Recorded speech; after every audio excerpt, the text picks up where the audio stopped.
खान है, हम नोहा करने वाली कौम है। किसी ने कहा कि हम ईरान का साथ नहीं दे सकते, वो तो शिया हैं। तो मैंने कहा कि चलो आप नेतन्याहू का दे दो, वो तो सुन्नी। कहते हैं जी हम ईरान का साथ नहीं दे सकते क्योंकि वो जी शिया हैं। तो मैंने कहा जी आप नेतन्याहू का साथ दे दें, यानी उस यहूदी का जो इसराइल का बड़ा है उसका आप साथ दे दें क्योंकि वो तो सुन्नी है, यानी ये टोंट करते हुए बात की। तो मैंने कहा जी साकिब साहब, क्या आप पर फर्ज था कि आप जब भी दो बंदों की लड़ाई होगी, जब भी दो मुल्कों की लड़ाई होगी, तो आप पर लाजिम है कि आप किसी ना किसी एक का साथ दें ही दें? क्या आप पर यह कुरान ने लाजिम किया, हदीस ने लाजिम किया, इजमाए सहाबा ने लाजिम किया, इजमाए उम्मत ने लाजिम किया? ये कहां से फर्ज आपने समझ लिया, ये कहां का वाजिब आपने समझ लिया, ये कहां से आपने बात घड़ ली कि भाई एक का साथ देना ही देना है, लिहाजा अगर तुम शियों का साथ नहीं दे सकते तो फिर आप उस यहूदी नेतन्याहू का साथ दे दो। तो भाई क्या लाजिम है किसी एक का साथ देना? कुरान तो कह रहा है कि ये हमने एक जालिम को दूसरे जालिम पर मुसल्लत कर दिया है। और फुजैल बिन अयाज का मैंने कॉल पढ़ के सुनाया, वो फरमाते हैं कि बिल्कुल बैठकर तमाशा देखो कि ये किस तरह आपस में जालिम लड़ रहे हैं। तो ये हमारा मौकिफ है, ये हमारा नजरिया है। तो आप क्या बात कर रहे हैं कि नहीं जी आप फलान का नहीं दे सकते, तो आप तंज कर रहे हैं कि नेतन्याहू का दे दो, वो सुन्नी है माज अल्लाह। आज भी मायूसी के नारे लगाए जा रहे हैं। 4 दिन की कहानी है, उसके बाद आपको ईरान खंडर बना दिखाई देगा। बन जाए खंडर। तुम खंडर की बात करते तो करबला खंडर नहीं बना था, लेकिन आज झंडे हुसैन के झूल रहे हैं, यजीद के तो नहीं झूल रहे। तो ये खंडर इसराइल बनने वाला है, इस्लाम का झंडा ऊंचा होगा। ला हौला वला कुव्वता इल्ला बिल्लाहिल अलिय्यिल अज़ीम।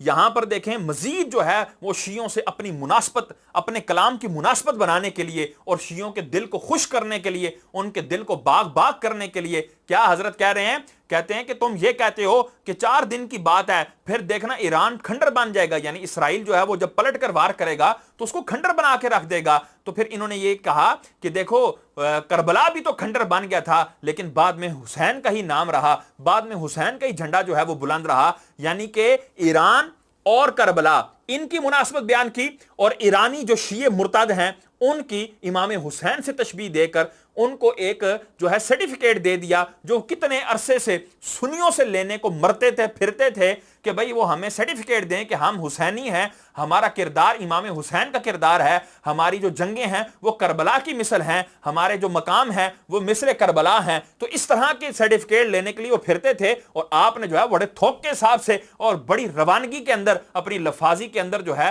वो उनको ये सनद दे दी, भाई ये तो करबला की मिसल है कि ईरान करबला की मिसल खंडर हो जाएगा और ये जो शिये हैं, यजीदी हैं, ये इमाम हुसैन की मिसल हो जाएंगे। माज़अल्लाह सुम्मा माज़अल्लाह। हजरत आप क्या पैगाम देना चाहते हैं? आप अपनों को किस तरह शियत की तरफ घसीट कर लेके जा रहे हैं, ये हर सुनने वाले पर वाज़े है। रजा साहब आपका ये बयान कुरान और हदीस के बिल्कुल मुखालिफ है। हम आपके बयान की जरा बराबर भी हिमायत नहीं करते बल्कि मुखालिफत करते हैं, और जो चंद चीजें मैंने नॉमिनेट की इसके ऊपर तो शदीद अहकामात भी सादिर होते हैं। तो आपको चाहिए कि आप अपने इन बयानात से रुजू करें और कुरान और हदीस के मुवाफिक अपना मौकिफ रिकॉर्ड करवाया करें। यही आपको शाया है कि आप जो है वो इस्लामिक स्कॉलर कहलाते हैं। तो जब भी लोग आपको सुनते हैं तो इसी नजरिए से सुनते हैं कि आप अगर बात करेंगे तो कुरान और हदीस